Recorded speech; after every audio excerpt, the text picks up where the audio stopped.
Hello, everybody. Welcome back to another episode of Jorge's Isolation Podcast. This is episode number 11. Thank you, everybody who's joined in watching and listening and sharing. I am so grateful for all the feedback I've been getting. And thank you. That's all I really can say right now. And today I have a very special guest. It's the one and only Bernardo Cubria. Bernardo and I met back in 2011 when I moved to New York City. I actually met him the week I moved there. He was doing a play in Central Park called Sangre, written by our friend Mando. And from then, we've become friends, and he actually was my good luck charm when I booked my very first commercial, the AT&T commercial. And we'll talk a little bit about that in the episode. And we'll also talk about his transition from being solely an actor to a writer and hopefully getting his movie made and produced. It's an amazing conversation. This guy is very insightful. His writing is very, very, very brilliant. And he's just a very kind human being and an amazing person. And I'm very lucky to have him on my show. So thank you, everybody who's been watching. And enjoy the conversation. Are live. So what's going on? Hello. Thank you for having me, sir. Bernardo, it's been a while. I know we saw each other. I read your play over Zoom at the beginning of this pandemic. And I was in my car. What a strange time. Oh, that's amazing. You're like Shia LaBeouf. Why am I like Shia LaBeouf? Is he in his car a lot? Didn't they just do the Fast Times at Ridgemont High reading and he was in a car smoking out as Spicoli? Really? Yeah. Oh, really? There's memes everywhere today. Oh, dude, I got to check. I haven't been on the Twitter this morning, but I was in my car because I have a child. And so it's just really hard. As you know, it's almost impossible to get quiet Zoom time. Yeah. It's really hard. No. And that's actually what I was going to announce is this is the first time I've recorded this podcast, not in my kid's closet. So I've come out of the closet in the podcast world. So thank you. Congratulations, sir. Brave. What a moment. What a moment for you. Yeah. It's so stunning and brave. I am. How have you been? Lots been going on in your world. It's as one of my friends says, he says, I'm COVID good. Things are COVID good. I mean, obviously, the world's on fire. But here's the weird thing, man. Like, in a great way, this whole experience has been. I would have never gotten this much time with my son. I would have never gotten this much time with my wife. Thank you. Like, I don't see my wife this much. Yeah. Yeah. Which is great and also awesome. I'm sure my wife wants to, throw me off the balcony. But it's just been the positive of this is that I really am stuck indoors with the two people I care the most about all the fucking time. Yes. And it's exhausting and it's also magical and beautiful. I mean, I'm literally watching Diego, my son, that's his name, grow up every single day in front of my eyes. It's really magical, It's amazing. I would have to agree with you too. I think part of this whole thing, I was talking to Yul Vasquez a few weeks ago about this entire thing. And he said the exact same thing. Is like, look, bro, how many fathers are able to spend with their children at this time in their lives? Because how old is Diego right now? He's what, 3? He's almost 3. He's like 2 and 8 months. Yeah. Yeah. Almost, and this is before school, so a lot of fathers, parents in general, mothers and fathers do not get to spend time with their kids at this age as toddlers, where they're walking, where they're starting to put sentences together and words and associating different things. Like Anapao is I've been able, it sounds really awful. I haven't worked since the week after she was born. She was born on May 25th, 2019. And I worked the week after that. I did that commercial, the Cyndi Lauper commercial for plaque psoriasis. So it was a dry skin commercial. Okay. And I haven't worked since, but I've been able to spend almost every minute with her, except for when they came down to Texas before I did, like for the 2 weeks or whatever it was when we moved. But it's beautiful. You get to spend every waking minute with them. And it's also horrible. I mean, I'm ready to sell my son on eBay. Like, if anybody wants him, like, he is definitely on the table. Yeah, it's like all things in life, right? It's not one thing. It's not black and white. It's really awesome, and it's really, really difficult. It's so hard. Yeah. I think our saving grace was moving from New York and having more space. Dude, that's in, so in great. sunny places. That's so smart that you guys did that. I mean, because there is a part of me that's like, well, why are we in LA and paying this crazy rent? Yeah. Because what my life is right now, I don't have to be in LA at all. No. There's no reason for me to be here. Dude, there was the time, the reason why we moved was because Rose's mother, started, she has dementia, the early stages, and it's progressively, getting worse. And we made that decision back in August of last year. So a year ago that, New York is no more. We don't need to be there. And for the longest time, I was thinking that it was done for me, done.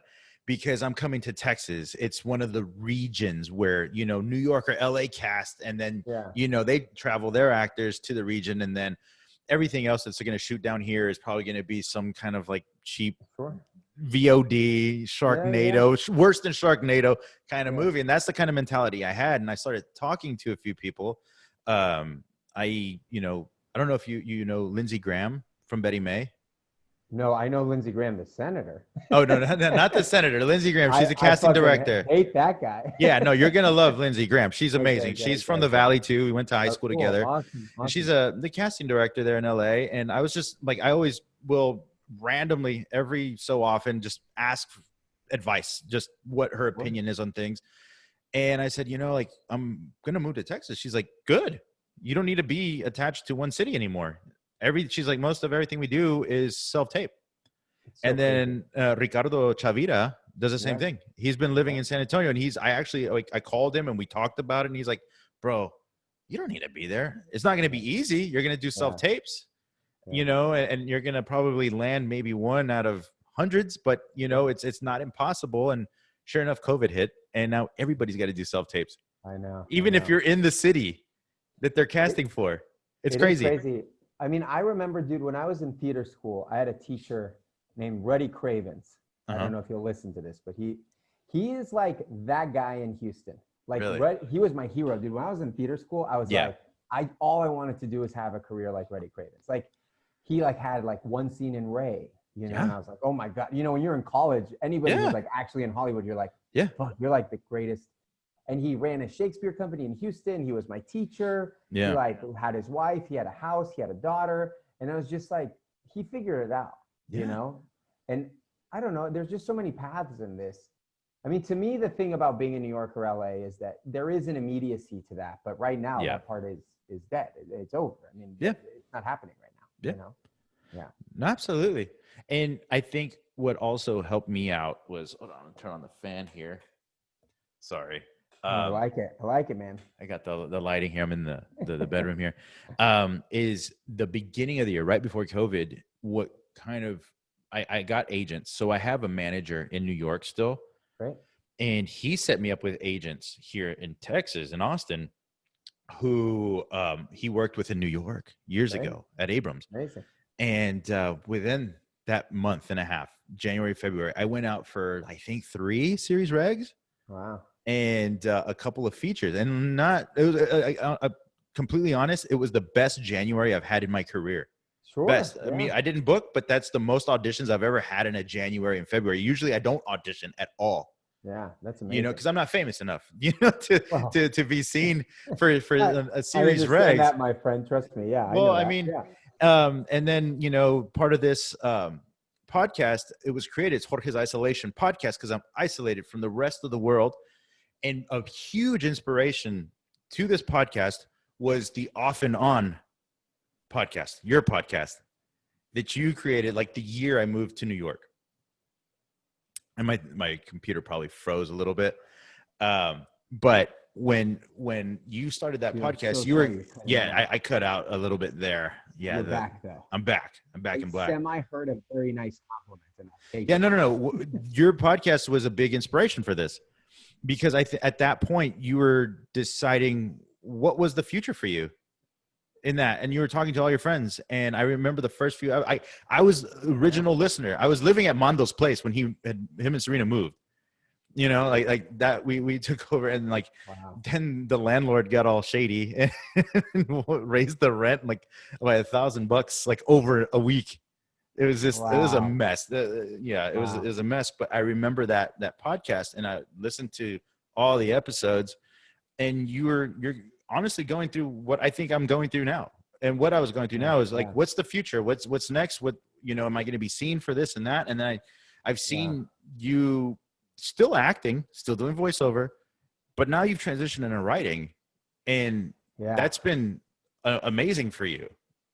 I've read your plays, and they're great. Yeah. And now you have a movie. Thanks, man. I mean, so how did that come about, or what? Rumor. Well, we'll see. Yeah. I mean, sure. It's on paper, and it was on Facebook. Podcast, man. I mean, yeah. Well, that's true. I mean, well, this is what I'll say. So all of that goes to, I am someone who constantly needs to be a part of creating, right? Yeah. And I think for a long time, thought that all I cared about was acting. Mm-hmm. And what I learned over the years is that what I was seeking for in acting was not, was validation. Yeah. And acceptance, yeah. and having people like me.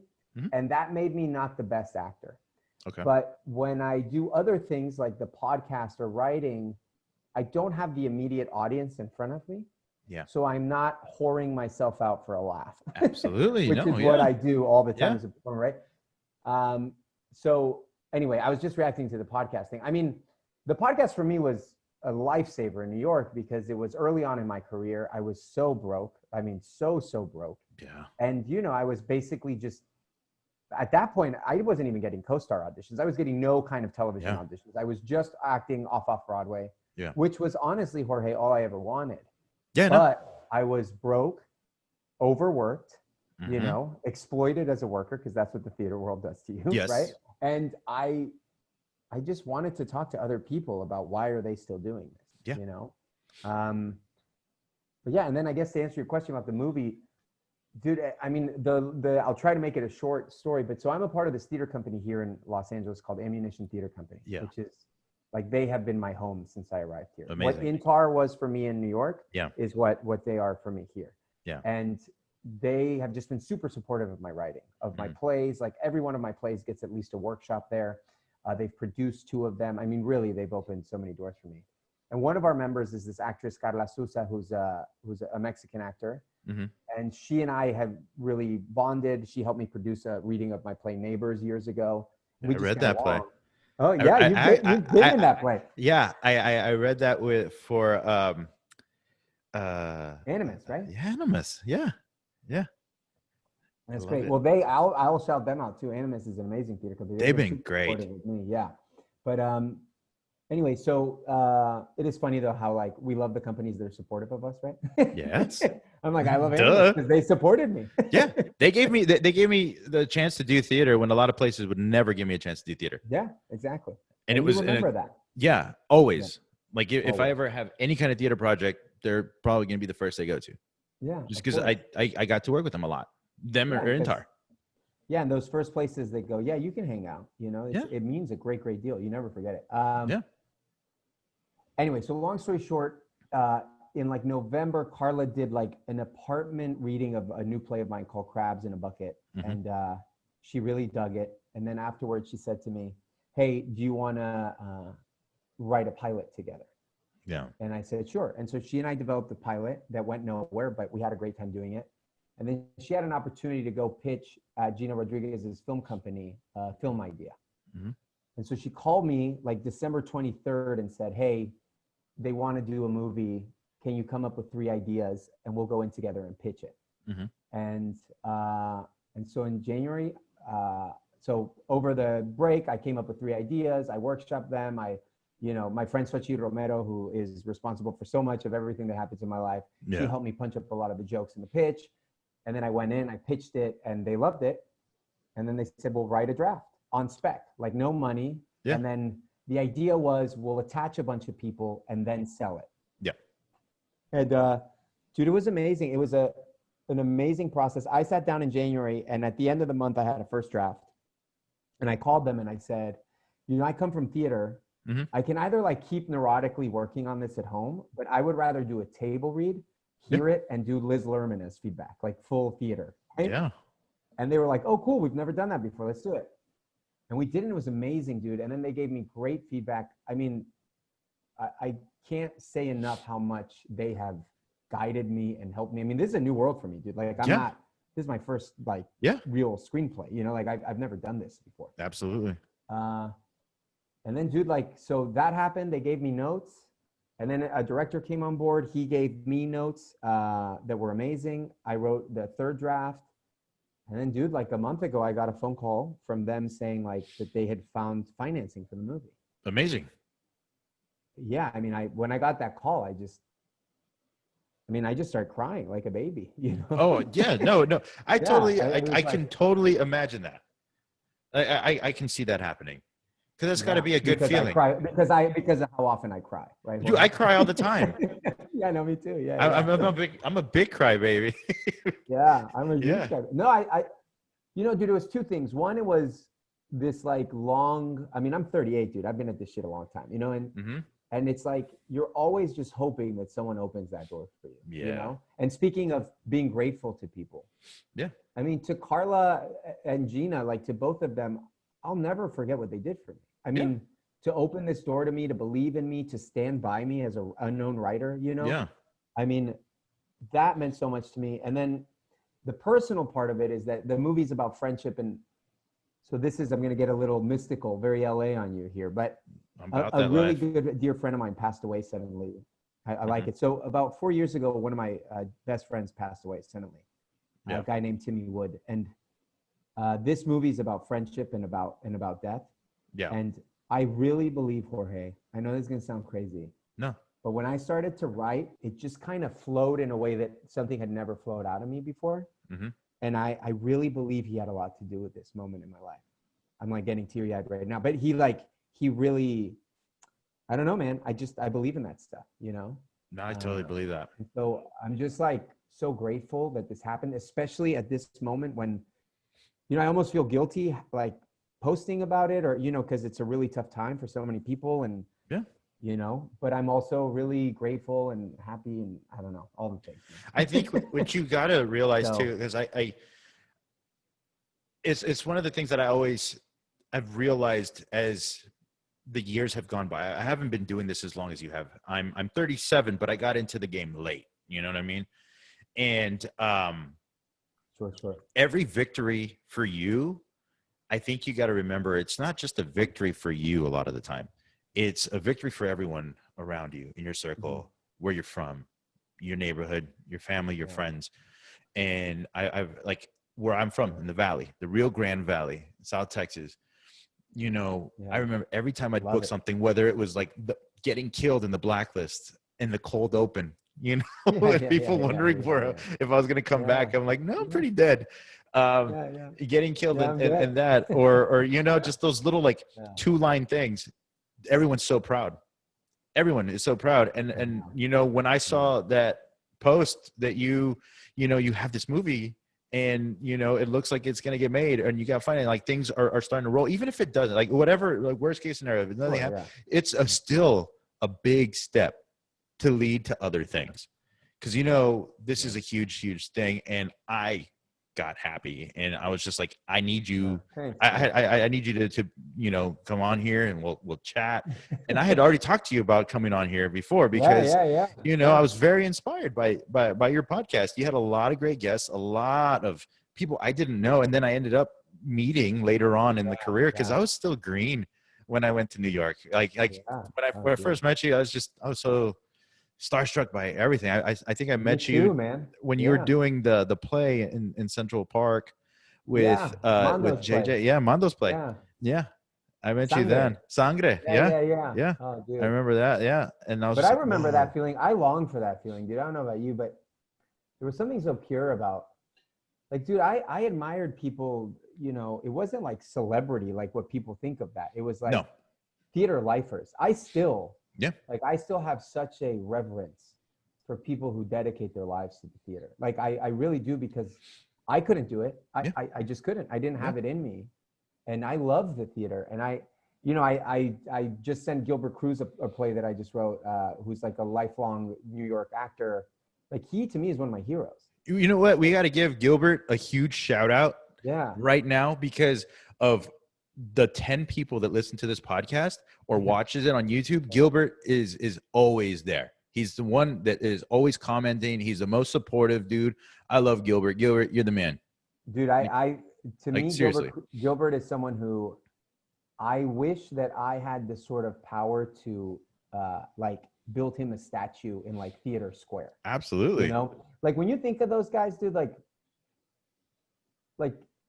right now we're in this moment where like we're talking about race and it feels like that we're moving forward and all this stuff, right? Yeah. But when you think of the shit that like Gilbert went through, yeah, like, or the shit that like, you know, Felix went through or anybody, like, like if we think we had it bad, and I had it bad, dude, like I had some weird fucking moments in auditions, you know, I'm sure you have too. Dude, like, moments, you know. Or, we'll go into that in a little bit. I have some stuff, Yeah, but anyway, dude, it's just like, I don't even know where I'm going with this. But no, back when they were doing it is a much different, you know, it was lowbrow was, I mean, there was no PC as much as there's so much PC in New York. It was very, very, very light PC back in the early you could go back even 15 years ago. Yeah. But this goes to your point about like, you know, you book that role where you're killed in the fucking teaser, right?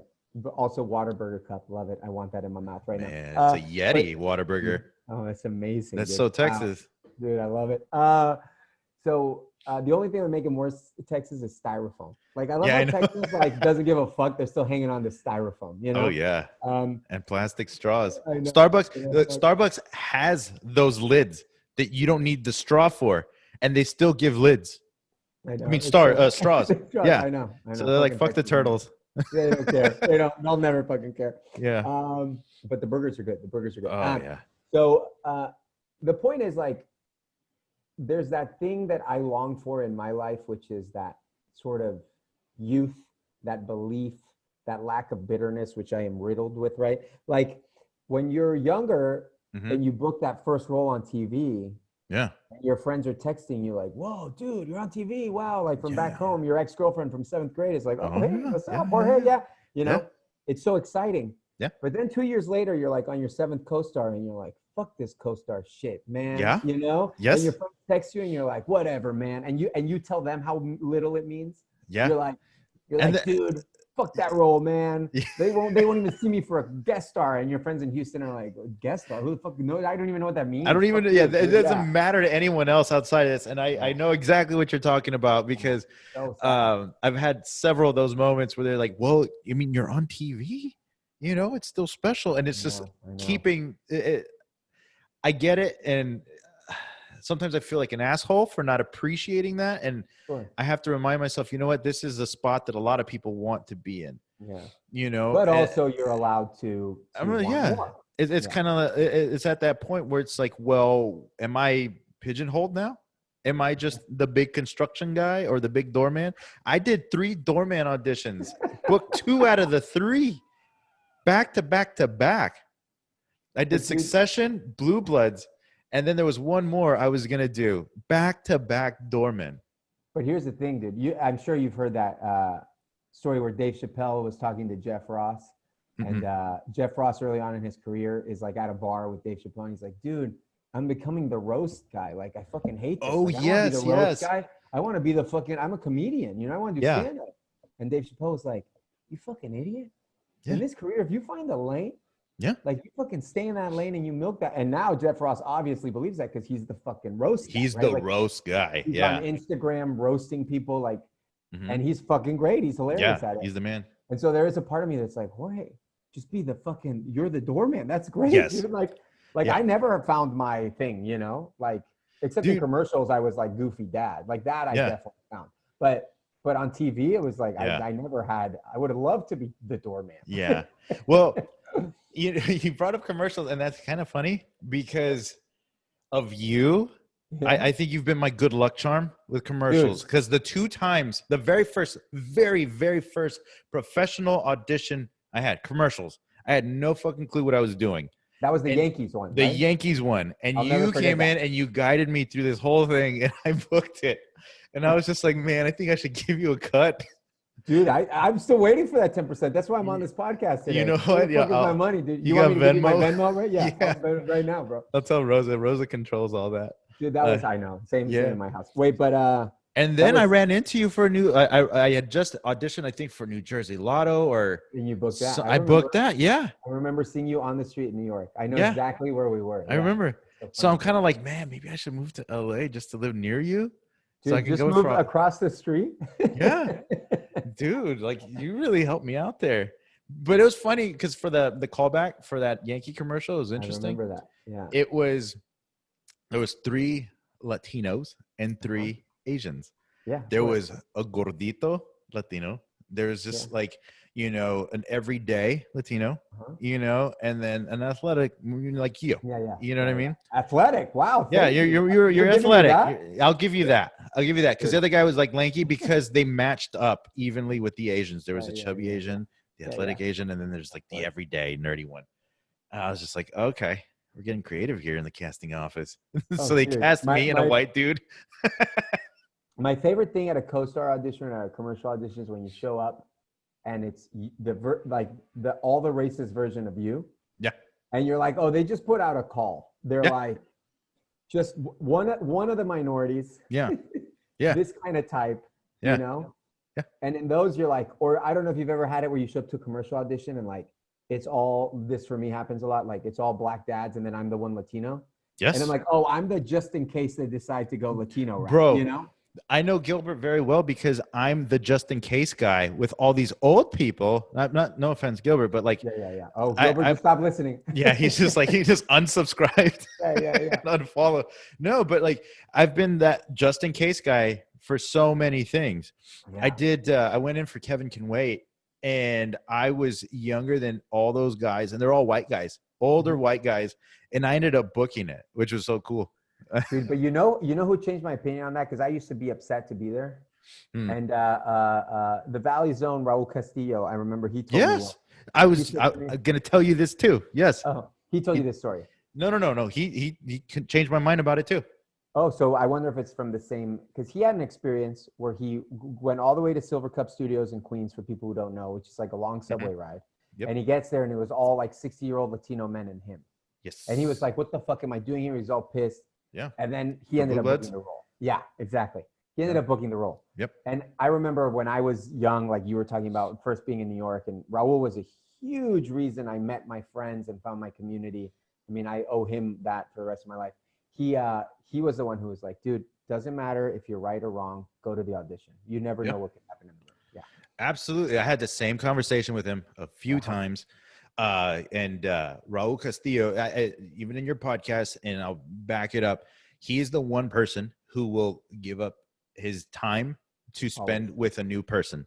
When I got there, that week I got there, I met him. He already invited me to a show at Joe's Pub and introduced me to Felix. And then I met, Mike Aronoff and Mauro Flores. I knew Mauro's brother. I did a ton of plays with Mauro's brother, John, here in South Texas at our undergrad.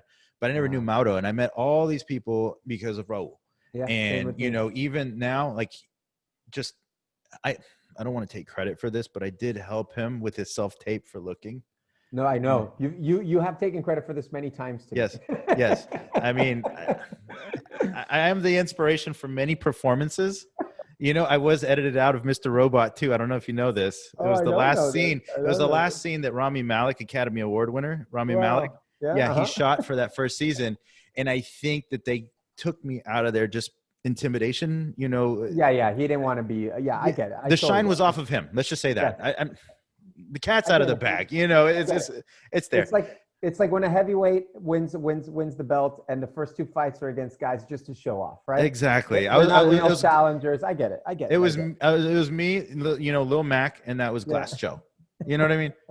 But no, Raul he's told me that, and we had this conversation because I've gone in several times, and in the last year especially, I was up for a couple series regs where the breakdown specifically was like balding, stocky Latino father, and perfect.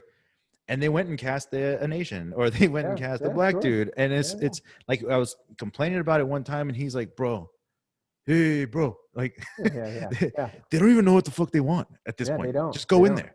Well, don't even look at the breakdowns anymore. Just go in there and do the work. They'll decide later. Yeah. And you know what's happening right now also is, I can tell you this firsthand, that a lot of scripts, producers are taking white scripts that never got made.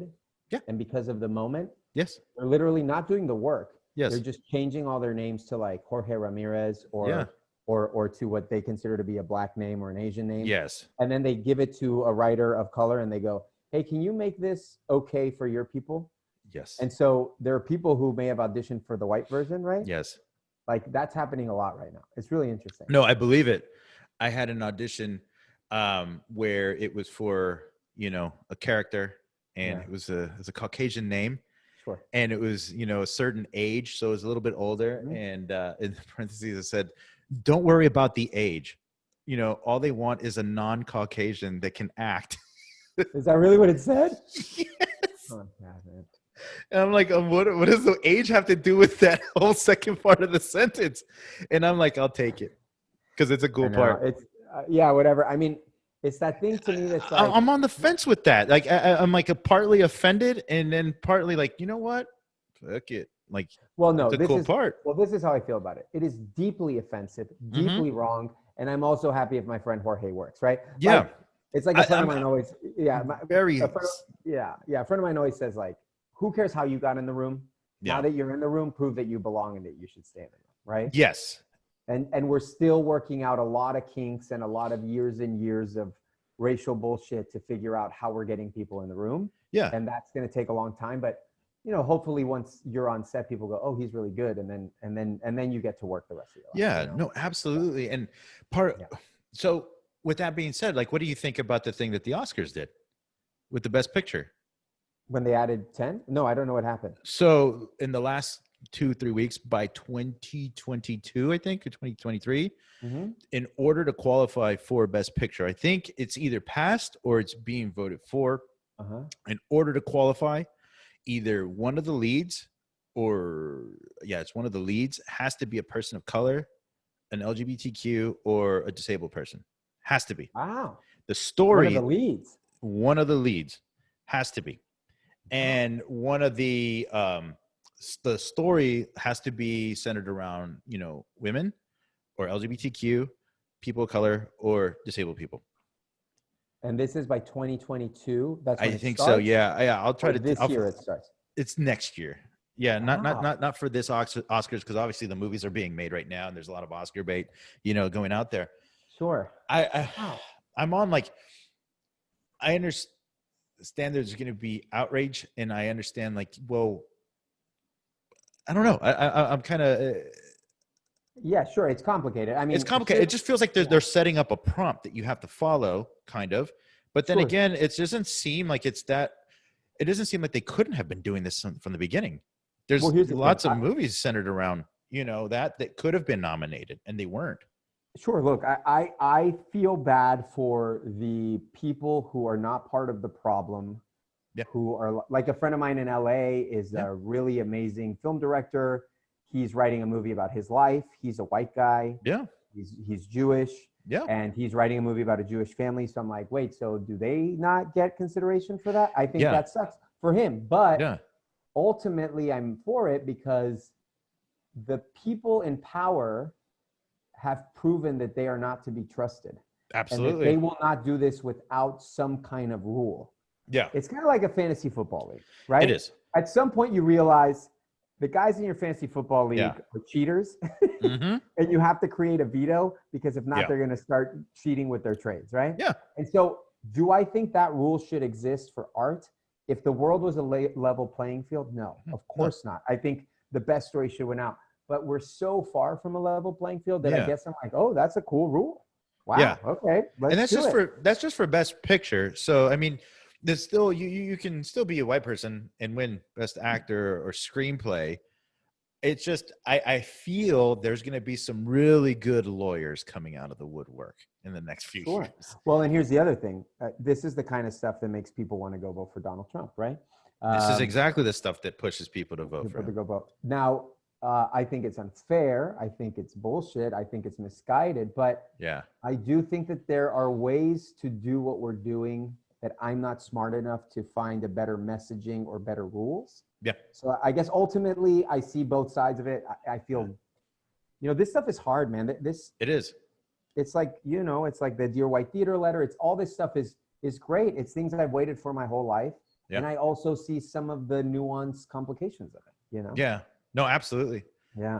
I mean, and even then it's just, if people want to make good movies, they can still make good movies.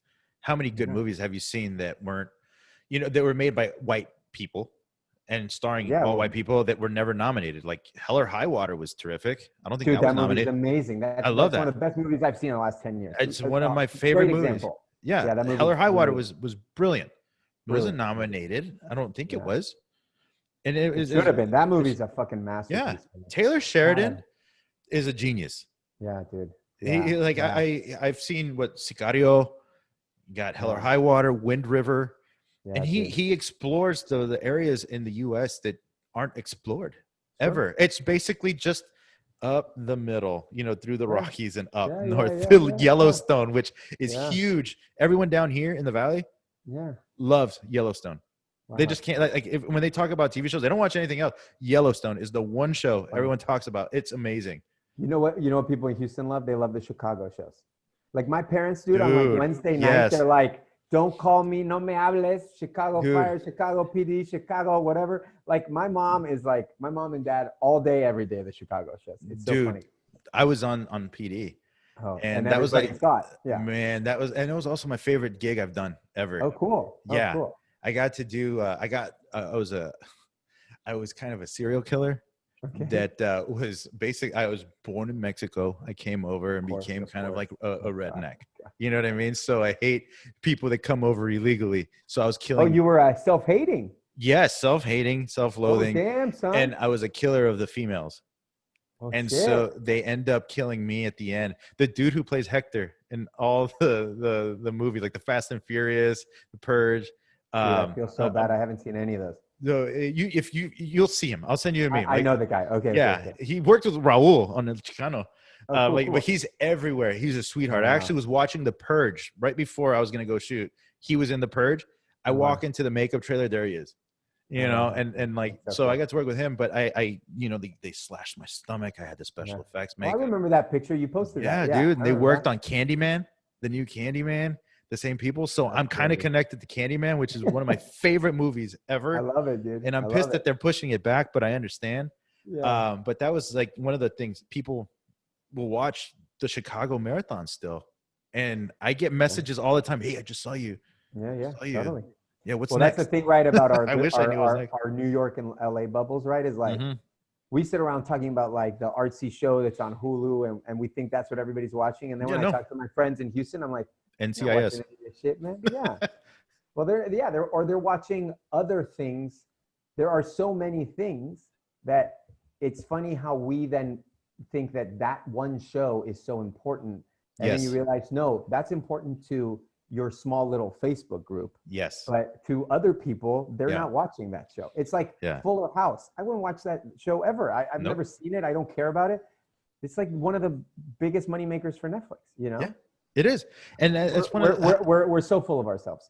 No, well, I picked up on that a few years ago because every time I'd come back home to visit, I realized a lot of people weren't talking about the same shows that I was talking about. Yeah, exactly. And you realize, I mean, this might affect your writing because I've started writing too. Oh, great! More prose than actual scripts, but it's affected the way I've been writing because I start thinking.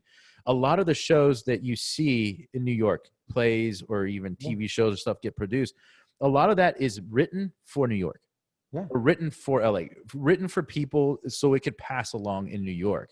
Yeah. And some of the biggest shows that have, get circulated, some of the shows that get produced outside of New York are not about New York. Yeah. Well, dude, it's funny you said that. So I've had these like two realizations that I'm sure to you and to people who listen to this podcast, it won't sound like a big realization. But so my university this year, University of Houston, where I went to school, they commissioned me to write a play. Amazing. And they wanted it set in Houston, right? Yeah. And when I was talking to them, I was like, you know, the revolutionary thing about setting a play in Houston is that my entire life, I didn't even think plays could be set in Houston. Because when you're being taught theater in theater school, everything happens in an apartment in New York. Yep. You know, like everything is rich white people in New York on the Upper East or West Side dealing with their lives, because that's the audience that New York theater is trying to appease, right? So Dude, I love Edward Albee.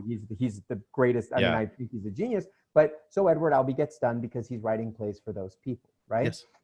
And so then there was this moment where I was writing this Houston play and I was putting all this Houston specific shit, like talking about Hakeem Olajuwon, Otis Thorpe, like Robert Horry, like really very specific shit. And I was like, for a moment, I was like, oh, am I allowed to do this? And I was like, oh yeah, I am. Yeah. Like I learned all this New York fucking references because these plays wouldn't translate for me. Yeah. And I was like, so I'm just going to write about Houston and motherfuckers can do the same work I did as a. Exactly. But dude, it was this realization of power. Like, oh, you don't get to tell me New York and LA anymore that Houston doesn't matter, that it's not worthy of a play, you know? Like that was a cool moment for me. What was that whole feeling right there was how I felt when I saw Basilica there at the Cherry Lane. Yeah, yeah. And then they're talking about Whataburger and they're talking about the Bears, you know, Far Bears. Yeah. It's one of those school districts that only refers to their mascots as like, what school do you go to? Bears. What school do you go to? Raiders. That one school to the PSJ. Wow. Every other school is like, I'll go to McAllen Memorial. I go to Sheridan. That was a really, really, really special play, man. That I loved it. I've seen it twice. Down here and then up there. Oh, cool. Yeah. You saw Mondo in it too. Yeah. I mean, that was the highlight of I had two plays in New York that were the highlight of my acting life. And that without a doubt was just one of the most special things I've ever been a part of. And that play, I ask myself this question always. Yeah. In this moment in history, how would that play have been received? And you think of all those plays that didn't get their due. Yeah. That play did not get the due it deserved. No. It just didn't. No. Dude, I remember in rehearsals, there were moments where I would be off stage and I would be watching what Felix was doing, which was a once in a lifetime performance. I mean, really, I truly believe that. He killed it. He crushed it. Yeah, he was him and Narciso. Yeah, the amazing. You guys, everybody. Rosal was in it too. Yeah, I mean, an amazing cast. Honestly, I remember going out with y'all after that, and it was you, Narciso, Felix. Selenice, maybe. Selenice was telling us about this show that she's hoping gets picked up, and it's just like she's like fingers crossed, you know, because right after this play, you know, hopefully the show gets picked up. There's a little show called Orange is the New Black, and she wasn't sure about it. And here it is. This is aside from House of Cards, that's what kicked this whole new media contract frenzy. Well, it's funny, dude, because she the whole time backstage was talking about like, you know, we don't know if anybody's going to watch it. Exactly. I mean, she loved the show, but she was so like nervous about, you know, they're trying to launch, like who's going to watch Netflix? Like, it's so funny, all the questions. And all of us were like, I don't know who's going to watch Netflix, you know, like Netflix, we didn't know. Yeah. Yeah. That's so crazy. Yeah, that show was beautiful. Y'all did an amazing. Jake Cannavale was in it. Yeah, dude. Well, honestly, look at the people in that cast. Yeah. Like, I'm not saying this in a self-deprecating way. Like, all of them went on to like really successful acting careers. You know, except for me. Oh, shut up! You've been doing it. No, but you know what I mean. That was an amazing show. Yeah, it was special. That was a special play. No, it was amazing. Yeah. I love that show, and I love seeing something about the Valley in New York. They're talking about PSJ and FAR and mechanics, and like I have Theos like that. I have cousins, and you know that's they're talking about the Basilica. You know, there I drive past it. If you're going to the beach, you have to drive past that if you're coming from McAllen or FAR. But this is the bravery that Mondo got credit for, but that again, if I could build statues to people, the thing that Mondo was doing way before any other playwright in this country was he was saying, I am not going to put on issue plays to make white people feel good about their liberal thoughts. Yeah. He was just putting on human plays like Fences or The Piano Lesson Yeah. that happen to be about Latino people. Exactly. And for when he was doing that, people, that's the thing that I think is hard for people to truly understand is how brave artistic swings are, especially considering the moment in history that they're on, right? Like to write Basilica now is actually like, it's what people want. Yeah. He was doing it beforehand, and I just admire it. This was almost 10 years ago. This was 10 years ago. It was. Dude, because he wrote it. Yeah. I came up here in 2011. I went up to New York in 2011, and I saw it in the Valley right before that, because that's when I talked to him and told him I was going up to New York, and then you know, we got connected, and he's like, hey, you know, we're going to be going to LA. We need someone to take over the apartment for a little bit, just to stay there while we're in LA. We're going to come back and forth. Stayed there. I remember that. Yeah, man. Yeah. And then Alfred got shady with us. That guy, man. Well, dude, gave us a week.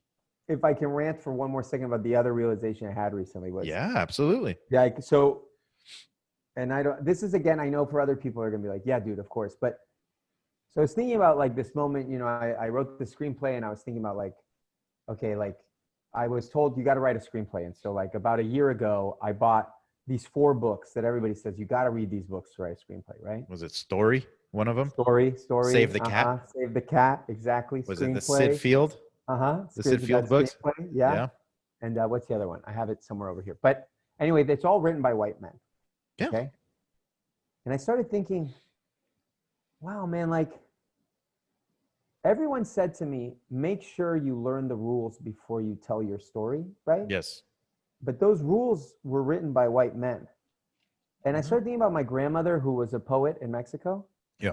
And the way she told stories was very different than what those 4 books tell you. Yeah. And those 4 books were infinitely helpful to me and super important, and they're filled with wisdom. But man, is it fucking insane that as a Mexican man, I was trained to say, you can't tell a story until you go listen to those 4 white guys on how to tell a story. Yeah, you have to hit the first 20 pages. Yeah. And that's your first plot point. And then the next 60 pages are this. And then after that. If my screenplay ever gets if you ever get to see it, which I pray and light all the candles too. I mean, dude, I'm just like literally paint by numbers, like I followed all those rules. But now what I'm excited about is, and I love my screenplay. I'm super proud of it. I think it's great. But now what I'm really excited about is like, well, how can I bring in what my grandmother did to screenplay writing, to pilot writing? Like, how can we make sure that our cultures are not erased in this shit? You know, like anyway, so that's another realization I had, Jorge. No, definitely. I think I totally agree with that, because I've been thinking a lot about this, and I've been watching a lot of television, and I was talking to Castillo, obviously, a few weeks ago, and we're talking about stories about the Valley. Yeah. And I'm wanting to write something, and I started outlining something, a pilot. It could be a pilot. It could be, I don't know what it is yet, but I'm labeling it as a pilot right now. And I want to tell a story about the Valley that's not completely centered around cartel violence. Yeah, I know. And kids in cages. Yeah. But still, there's immigration still a thing, and there's still life in the Valley. It's kind of like you just reminded me about, we're talking about Basilica, and what Mando was telling a story about the Valley. And it just so happens to be about people that are Latino, they're Mexican in the Valley. And it's not just pushing, we're going to be talking about how we're victims of this or victims of that. It's just the circumstances, and the Valley is so much bigger than what is being portrayed as. And, all McAllen, Texas, if you Google McAllen, Texas right now, all you're going to see is kids in cages, which has been happening for about 15 years. I remember when I was still living down here and John Kerry visited this place to see those cages when he was running for president. I know, dude. And there was no news after that. And bro, now you're gonna watch out, bro, because the theater people are gonna cancel you, because how dare you bring up that Obama was deporting us too? I'm not saying like but this goes back to like several presidents. But hey, like this, I live here. I remember being in New York several times, and people are telling me how the border crisis is, And they've never, ever once lived outside of that tri-city area, tri-state area. No one has ever lived out there. And they're saying, you know what? There's all these kids in cages. This is all new. Trump built all these cages. And I'm like, listen, this has been an issue that no one has given a shit about for many, many years. And we've been trying to talk about it. This was in the news. I remember the huge production when John Kerry was down here talking about it. Wow. And it's just like, that's so frustrating that this has been happening, you know, but part of like, part of my story is something I don't want the idea to get out, but there was a national incident that happened here back in the 80s where people were getting kidnapped left and right, but it wasn't until one white kid got kidnapped that it became a huge national thing. Mark Kilroy. If you Google Mark Kilroy, I was at South Padre Island. I was like 5-6 years old. This was on every news station. Everyone was like, how many other people were kidnapped? Okay, so remember this. Mark Kilroy's body was found with about, I think, 11 or 12 others. We don't know about the others because they weren't as important. You know what I mean? And this is some of the stories I want to talk about. You know what I mean? Down here in the valley. There's like, we could talk about this off, you know, air, but you know, this is part of the pilot, like is just like pointing out, like, this is just life down here. You know, it's not important until something else happens. This is the problem. This is why I'm okay with the Oscars making that rule. Because just like the news made that. No, well, here's the thing. We have allowed these quote unquote progressive people in New York and LA to tell us that they care about our stories, but they only want certain kinds of our stories. I mean, you read that play that I wrote that's in reaction to all of that. The play you want, like to me, you touched me. So here's the thing, but that's the thing. They dude, but we do it to ourselves, dude. So I'll tell you about that story. The reason I wrote this new play that like I've been workshopping a lot is I got a letter from a Latino play festival. And from someone that we all know very well. And it was a rejection letter for a different play of mine. And they said, I won't name names, but they said, we love your work. It's just not Latino enough. Latinx enough, of course, right? Oh God. And dude, I went insane. I was so mad. I was like really deeply offended because like, I don't want to watch. And obviously these are the issues of my lifetime. Of course I care deeply about immigration. It is like, I am lucky. I'm an immigrant. I came here when I was 2. I'm greatly lucky to be in this country and to have had the experience I had. Of course I care about immigration, but God damn it. I also want to watch 2 Latino friends get fucking drunk and have a wild night. Like it's super bad, you know, like, I'm desperate for that. Like I don't want more issue plays. Like stop plays, issue movies. Dude, this is why like people are like, why don't you watch Narcos? I'm like, it's not. I'm sure I won't watch Narcos. Yeah, because I won't. I grew up with that. I grew up with that. Yeah, and fuck that. I don't care anymore. Like, I obviously care about that issue. It's a huge problem in Mexico. I don't pretend it doesn't exist, but that can't be the only thing that we are to people. We have to stop that. And Mondo was doing that, and Tanya, like people were doing this shit way before it was cool. And those people I admire. No, I 100% agree. 100% agree with that. It makes me insane, dude. It makes me insane. It drives me nuts. Did you watch Seneca after all? I haven't seen it yet, dude. I'm going to, and I love him, and I can't wait to see it. It's one of those. I wanted to talk to you about it because I think you could relate. Because I heard several of your stories, listening to your old podcast and talking to you when you're in New York about the voiceover scene, and then talking. There's a couple of scenes in there that you would just like. I talked to Jason Chayet about it. He directed it. You know, him and Armando. They wrote it together. And there's a scene where this is not going to give anything away, but you've done voiceovers. You know, and a lot of them. And I remember this was me personally. Well, in the scene, he's going in for, I guess, a cholo, and he's obviously Puerto Rican.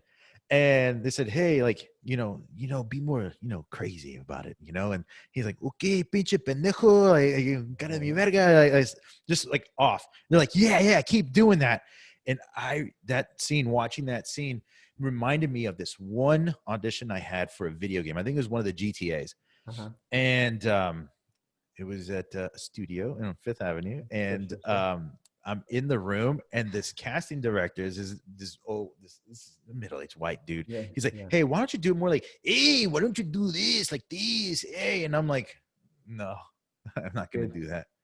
I was like, I don't really need this job. I'm not going to do that. That's stupid. He sounded like Cheech Marin. From Cheech and Chong. From Up in Smoke, Cheech Marin.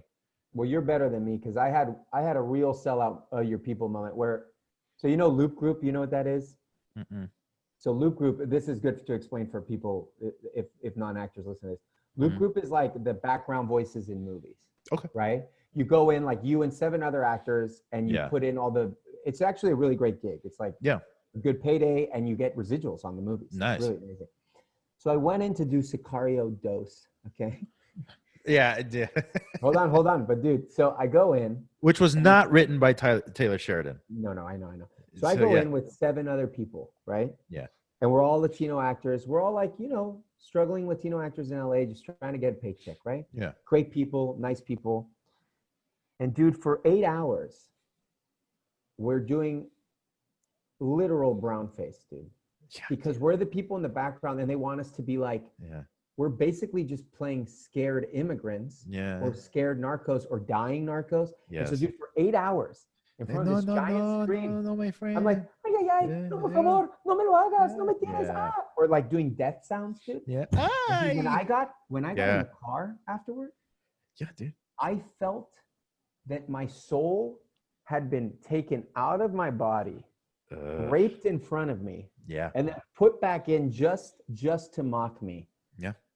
And the thing is, Jorge, I had to do it because my wife was pregnant. And well, here's the truth. No, that's a story I'm telling. I did not have to do it. I could have been like, I refuse to do this. This is bad for my, and some people are brave enough to do that. I, in that moment, was not, because I was not in a position where I felt I could. But dude, that felt and there's no shame in that at all. There's some. I mean, there's a little shame. I mean, no, I mean, there's no shame in it that you're doing it, to support your family. Sure. Because we don't know when the next job is going to come. We don't know when, we're going to have to, especially with the new SAG insurance deal. Them. I mean, it's one of those deals where I've never understood this union and how they've helped me. I remember my must join was Mr. Robot. So that was July. And then Rami Malek got jealous of my performance and had me edited out. Terrible. I'm so sorry. So I paid that $3,000 to join in July so I can do that show, get edited off. And I thought, cool, I'm good for the rest of the year. Then I find out very quickly that SAG dues are 2 other times of the year, November and April. And so I had to pay another $200. Yeah. And for what? To get a couple screeners? I know. You know what I mean? And then finally I do get insurance, and the insurance is great. And then this whole shit happens during COVID where we need it most. And they're still counting those months that the industry was shut down, that we're supposed to accumulate this money. Like, even if you did a commercial in January, cool. But still, like, that's not fair to everyone else who isn't working, Yeah. And they raised it, dude. Like, it's so nuts.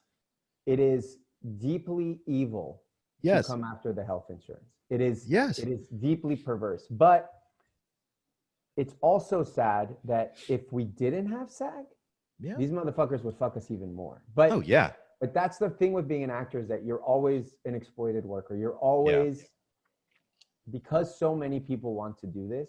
Yes. They're going to find 5 other people. Yeah, it's why theaters in New York get away with paying $200 a week, Yeah, man. Under a union contract. I mean, it's gotten better, but when I was there, dude, I won't name theaters. I got paid $200 a week at many theaters in New York. Yeah. And that was, it was, you can't pay your fucking rent in New York with $200 a week. No.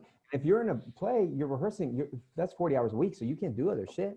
No. No. So, yeah, dude, it's all so complicated, man. That's one of the big things in New York when I was there.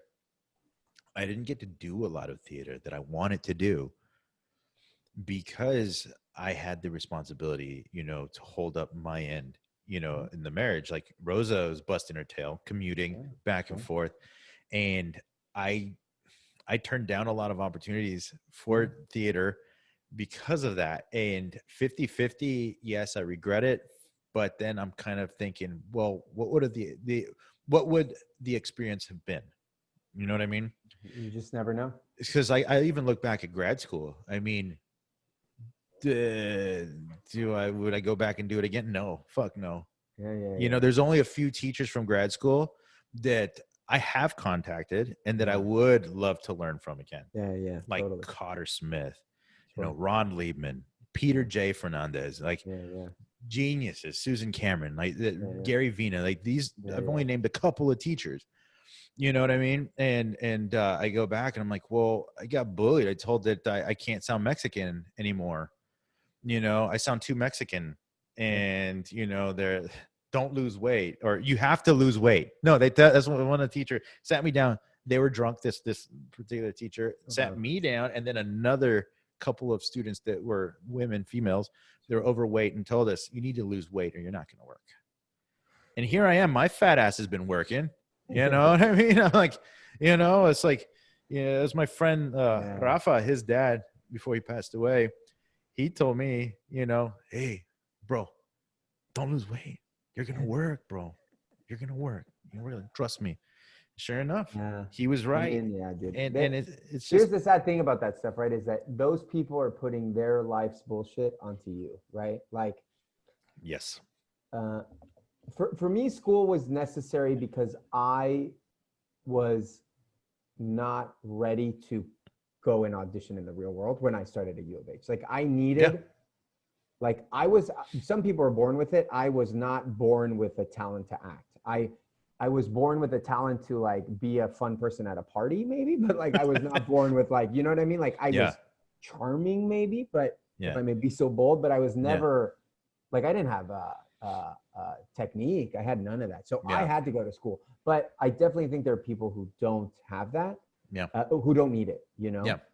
Like I had a couple of kids at my theater school that like, dude, right now I teach at a university here in LA. And I have a couple students that like, I can't say it to them because the school will kill me. But like, when they're like, hey, do you think like I should start auditioning? I'm like, yeah, you're ready. Go make a lot of money. Out of here. Go get on a Disney show and get the fuck out of this school. You know, like go get on the CW because you're ready for the CW. Yeah. Dude, I want to be on the CW. I know, but I wanted to be on Riverdale. Dude, you got to have abs for that shit though. Well, you work out. I don't work out. They would never allow me. I'm just a bulky guy. I could play maybe like one of the henchmen for what's his name for like a coach or something. Yeah. I could play Hiram Lodge's henchman. Dude, yeah, you got to have CW. You got to be either the most beautiful person ever, or you got to be like a bad guy. Yeah. So that's the dream, to be on the CW. I've always wanted to be on one. I want to be on one of the Roberto Aguirre Sacasa shows, like just on Riverdale. That guy's fucking amazing, man. Did you ever read any of his plays? No, I never did. I knew about him from a couple of his plays. Oh, cool. He did this kind of like it's a series of maybe one acts or just short plays called The Weird, and it's like an anthology, like The Twilight Zone.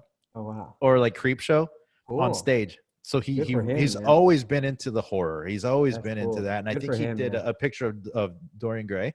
Oh, cool. Yeah, man. Oh, and then he did one called, it was about aliens. It was really good. Oh, cool. I'm blanking out on it right now, but it was a one act. It was brilliant. Send them to me. I'd love to read it. Yeah. I think I have the PDF for the one of the aliens. I have to find it. Great. But yeah, man.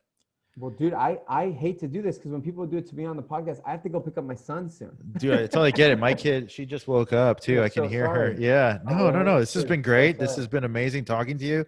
I hope this was good. Yeah. No, it was amazing. It's so good to talk to somebody, who, I look up to, I admire. Like I've always, you're an amazing human being. And it's hard to find a lot of those people in this industry. You know what I mean? And I think the reason for your success, and you're going to have more success. You got to stop being so self-deprecating. Like you're going to be successful. It might not happen like right when you want it, but it's going to happen. Like right now, that snowball is forming right now. And it might be in a different avenue, going Well, back do to that. So to be honest, I don't even care about acting anymore. It's like this weird thing, dude. Like I don't blame you. I don't. Yeah, I'm not interested in it. Now, look, if like Mondo's like, hey, I wrote this play, it's being done at the Geffen, you want to do it? I'm gonna say yes, because yeah, it's like people that I admire, you know. Yeah. Like real quick, I'll say this. This is my challenge to Raul Castillo. Yep. I need him to write a play. That guy is a fucking brilliant playwright. And I did a reading with Felix directed the reading Between You, Me, and the Lampshade. Dude, I love that play. Literally, dude. When I first got to New York, he was my favorite playwright. Yeah.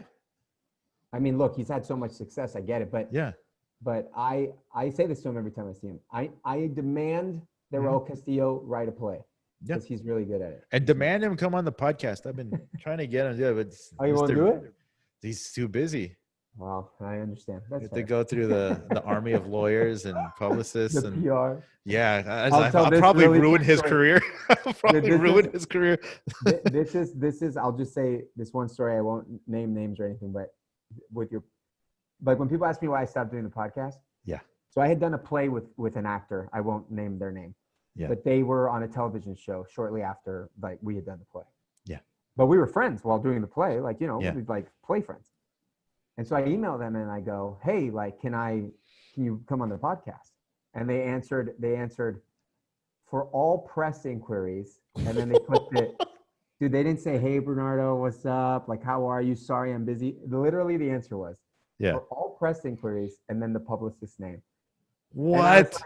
And Jorge, I said to my wife, I was like, I can't do this anymore. I just can't like be begging people to fucking like. No. You know? That's where I draw the line. I'm not going to beg people to do it, but with Raul, I'll text him. I was like, "Hey, are you ready to ruin your career? Do this." But he'll do it. He'll do it. Like he's going to do it. And he says he's going to do it. It's just timing. Yeah, well, that's fair. I get that. Yeah. He's riding a wave that I'm pushing. Just like do it. I understand. Don't waste your time with me. Yeah, you know, just get out there, be free, Moana. Dude, thanks for doing this, man. No, absolutely. Thank you. And we'll do this again. Say hi to your family for me, man. Yes, you say hello to yours. I will. Your LA family. You know, Felix and all them. He just had a birthday. Yesterday, yeah. Happy birthday, man. Happy birthday, Felix. Dude. All right, man. Take care. Have a good one. Bye.